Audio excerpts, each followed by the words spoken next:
महाराष्ट्रातल्या अनेक भागांमध्ये अवकाळी पावसानं हजेरी लावलेली आहे। त्यामुळे उकाड्यानं हैराण झालेल्या नागरिकांना काही अंशी गारवा तर अनुभवायला मिळालाय खरा, पण शेती आणि पिकांच्या नुकसानामुळे शेतकऱ्यांना घाम फुटलाय। आधीच पाणी टंचाईची समस्या भेडसावतीये, त्यातूनही शेतकऱ्यांनी पिकांना पोटच्या लेकराप्रमाणे जपलं आणि वाढवलं। पण अवकाळीचा फेरा पडला आणि उभ्या पिकांचा झालेला चिखल पाहण्याची वेळ आता शेतकऱ्यांवर आलेली आहे। पाहूयात या संदर्भातला हा रिपोर्ट।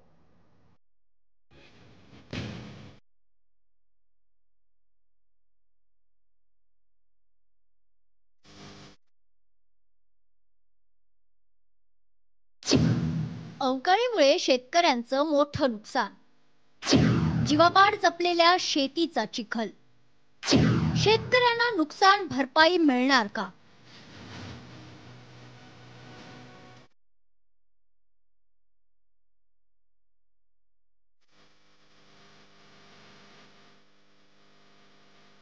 महाराष्ट्रातील अनेक भागात अवकाळी पाऊस पडला, हवेत गारवा निर्माण झाला, पण दुसरीकडे शेतकऱ्यांचं मोठं नुकसान झाले। जीवापाड जपलेल्या उभ्या पिकांचा झालेला चिखल बघण्याची दुर्दैवी वेळ शेतकऱ्यांवर आली आहे। आता धुळ्यातील ही दृश्य बघा। साक्री, शिंदखेडा, पिंपळनेर, नेर, धुळ्यासह अनेक भागात अवकाळी पाऊस झाला आणि शेतीचं मोठं नुकसान झालं। मका, कांदा, गहू, ज्वारी, भाजीपाल्यासह अनेक पिकांचं नुकसान झालं असून अनेक ठिकाणी विजेचे खांब आणि झाड देखील उन्मळून पडली।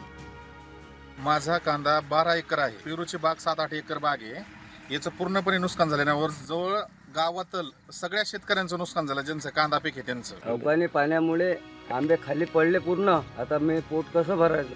अवकाळी पाऊस आणि गारपिटीमुळे नाशिकच्या द्राक्ष बागायतदारांना चांगलाच फटका बसलाय। गारपिटीमुळे अनेक ठिकाणी द्राक्ष गळून पडले। आता पुढील 2 ते 3 दिवसात द्राक्षांना तडे जाण्याची भीती शेतकऱ्यांना आहे।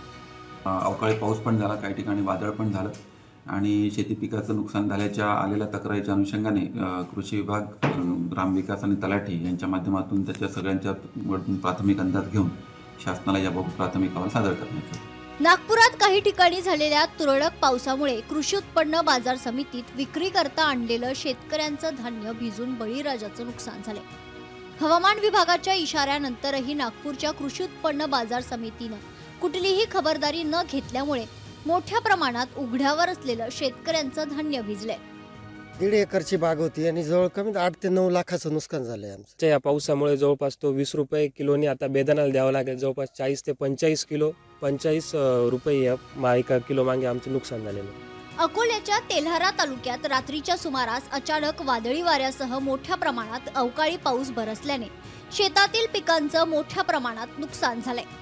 आंबा, गहू, कांदा आणि फळबाग पिकांना फटका बसलाय। गहू अक्षरशः झोपला असून आंबे वादळी वाऱ्यामुळे गळून पडलेले आहेत, तर कांदा पूर्णपणे भिजला आहे।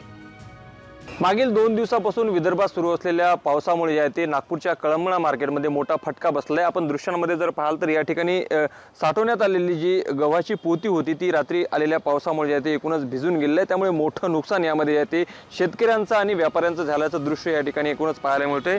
तर तिकडे सातारा जिल्ह्यातील कराड, पाटण तालुक्यात अवकाळी पावसाने शेतकऱ्यांचं मोठं नुकसान केलंय। स्ट्रॉबेरी, कलिंगड पिकांना पावसाने झोडपून काढले, यामुळे शेतीचं मोठ्या प्रमाणात नुकसान झाले। 2 ते 3 दिवस पावसाचं पडलेलं आहे, त्याचं काय नुकसान झालेलं आहे का? ह्यो जो पाऊस परवा दिवशी आमच्याकडे पडला तो जास्त पडला, मग सगळी फळं जेवढी तयार झाली होती ती एकदम बिलबिलीत झालीत। मग त्याला कोण घेत नाही, ती फेकून देण्याचेच कामाचे आहे। लातूर जिल्ह्यातील काही भागात अवकाळी पावसाने हजेरी लावली। वादळी वाऱ्यासह झालेल्या या पावसामुळे जिल्ह्यातील रेणापूर तालुक्यातील पळशी येथे ज्वारी पिकाचं मोठं नुकसान झालंय। जवळपास 1 ते 1.5 तास पडलेल्या या पावसामुळे पळशी शिवारातील काही शेतकऱ्यांच्या जवळपास 30 ते 40 एकरावरील ज्वारीचं नुकसान झाले।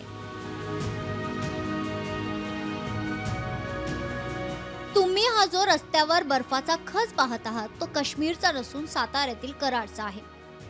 कारण 2 दिवसांपासून कराडमध्ये गारांचा पाऊस कोसळतोय, यामुळे परिसराला जणू काय काश्मीरचं स्वरूपच आलेलं पाहायला मिळते। सोसाट्याचा वारा आणि अशात गारांचा वर्षाव यामधून नागरिकांना दिलासा मिळाला खरं, परंतु शेतकऱ्यांचं मोठ्या प्रमाणात नुकसान झालंय। रात्री झालेल्या अवकाळी पावसामुळे माझा पूर्णतः कांदा हा पूर्णपणे भिजलेला आहे, पूर्णपणे ओला झालेला आहे आणि 70 ते 80% माझं नुकसान झालेलं आहे। ते हवामान अंदाजानं जसा अंदाज दिला होता त्याप्रमाणे रात्री पाऊस झाल्याप्रमाणे वारा आणि पाऊस हे भरपूर प्रमाणात झालं आणि शेतकऱ्याचे नुकसान भरपूर प्रमाणात झाले. ढगाळ वातावरण सध्या पाटण तालुक्यामध्ये एकंदरीतच पाहायला मिळतंय आणि या वातावरणाचा जो फटका आहे तो शेतकऱ्याला नक्कीच होताना एकंदरीत पाहायला मिळतोय. आपण जर पाहिलं तर गेल्या 3 दिवसापासून सतत पाऊस आहे तो सायंकाळच्या वेळेला या ठिकाणी पडत आहे. त्यामुळे शेतकऱ्याचं मोठ्या प्रमाणात नुकसान होताना पाहायला मिळतंय. नाशिकच्या बागलाण तालुक्यातील आखातवाडे, बिजोटे, ताहाराबाद परिसरातील आंबा, कांदा, गहू व डाळिंब पिकांचं मोठ्या प्रमाणावर नुकसान झालंय. निसर्गाच्या लहरीपणामुळे हातात तोंडाशी आलेला घास हिरावला गेल्याने बळीराजा हवालदिल झालाय.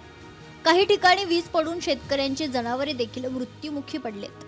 दुपारी अचानक जेव्हा ढग गडगडायला लागले आणि 7 ते 8 मिनिटाची जी गारपीट झाली, या गारपिटीमध्ये मोठ्या प्रमाणावर नुकसान झालेलं आहे.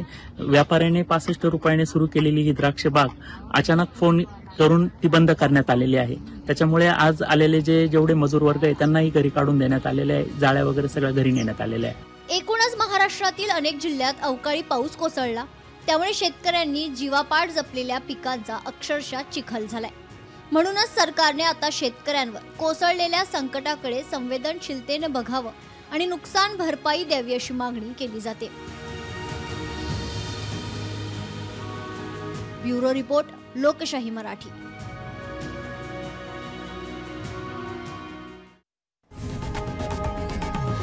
लोकशाही मराठी ऐका, पहा, जागरूक रहा.